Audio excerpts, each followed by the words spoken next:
It is clear that lack of international support for Palestinian self-determination is not the issue. That support is real, it is tangible, here in this chamber, but also far beyond this chamber. The real problem has been the failure over many years to act on this support in a tangible way. What Israel has referred to in recent years, and I quote, diplomatic terrorism or legal terrorism, is in reality smart and committed and wholehearted diplomacy. When Palestine brings a resolution to the Security Council or General Assembly, when it utilises the mechanism of the International Court of Justice and the International Criminal Court, when it successfully advocates for the creation of a commission of inquiry by the Human Rights Council, this is not terrorism, and that is why Ireland will, in the coming weeks, formally recognise the State of Palestine. I repeat, in the coming weeks, we will formally recognise the State of Palestine. Thank you. I now give the floor to the distinguished representative of Ireland.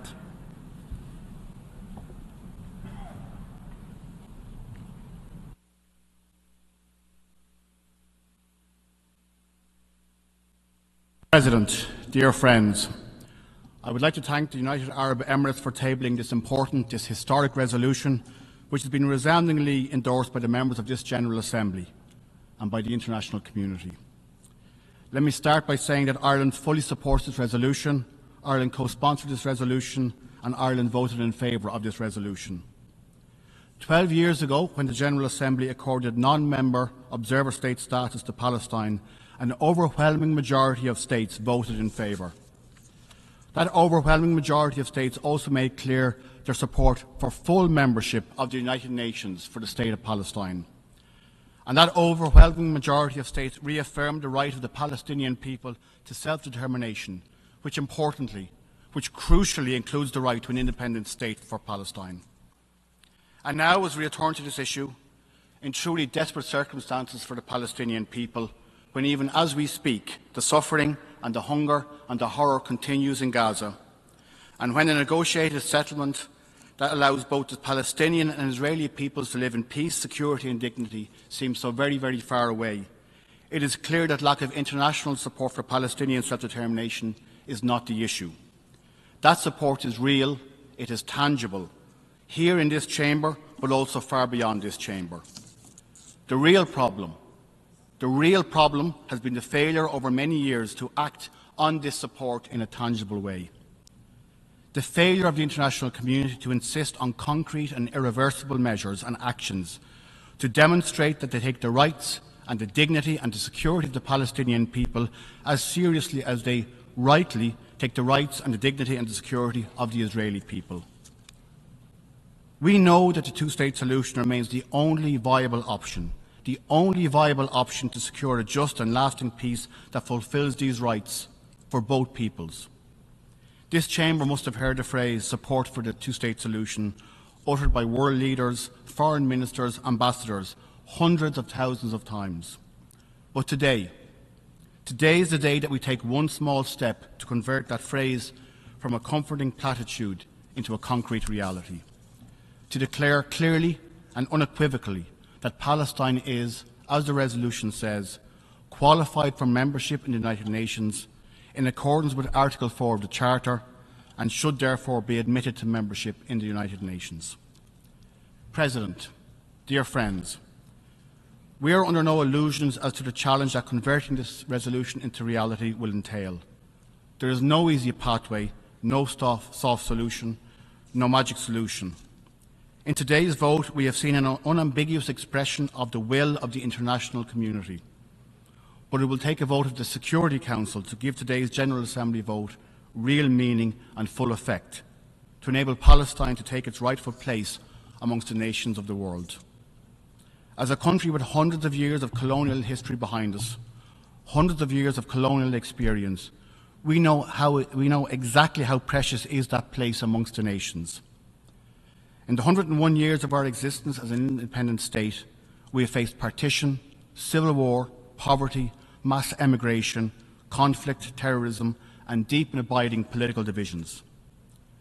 The freedom to exercise sovereignty does not guarantee peace or progress or prosperity, but it is the starting point on a journey towards those blessings, an essential starting point. And it is a starting point that the Palestinian people have been denied for far too long. For far too long. President, please allow me briefly to address the argument put forward by Israel that a vote in favour of this resolution at this time is somehow a reward for terrorism or a reward for Hamas. Nothing could be further from the truth. In fact, it is precisely the opposite. Today's resolution is a testament to the power of diplomacy, the power of international law, and the power of the global multilateral system.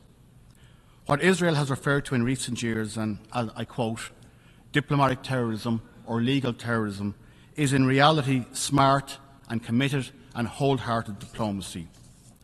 When Palestine brings a resolution to the Security Council or General Assembly, when it utilises the mechanism of the International Court of Justice and the International Criminal Court, when it successfully advocates for the creation of a commission of inquiry by the Human Rights Council, this is not terrorism. This is not terrorism. This is the polar opposite of terrorism. This is vocal and public declaration that despite the horrors of occupation and of displacement and of dispossession, Palestine will keep faith with the multilateral system, will keep faith with international law, will keep faith with the Geneva Conventions, and yes, will keep faith with the UN Charter. It's a declaration that Palestine will maintain its commitment to using politics and diplomacy and the international legal system and advocacy and the power of persuasion rather than violence and terror. It is the declaration that Palestine will take seriously the obligations and the commitments contained in the international treaties and in the resolutions that we have collectively agreed, and that Palestine will demand of us that we, the 193 member states of the UN, take them seriously too. And Ireland, for one, is inspired and humbled by that example. President, today needs to be a step not just towards full UN membership for Palestine, but towards a comprehensive regional peace, a sustained regional peace, a peace for all. Towards a future where every state in this chamber recognises every other state in this chamber, where instead of 143 states recognising Palestine and 165 states recognising Israel, all states recognise both Israel and Palestine. There is a long road to get to that point. It will not be easy. It will mean difficult choices and painful compromises. But it must mean an end to occupation and must mean full adherence to international law by all parties. And vitally, it must mean the equal right to security, to dignity, and to self-determination for the Palestinian and Israeli peoples. Mr. President, that is why we co-sponsored and voted for today's resolution. And that is why Ireland will, in the coming weeks, formally recognise the State of Palestine. I repeat, in the coming weeks, we will formally recognise the State of Palestine. Thank you.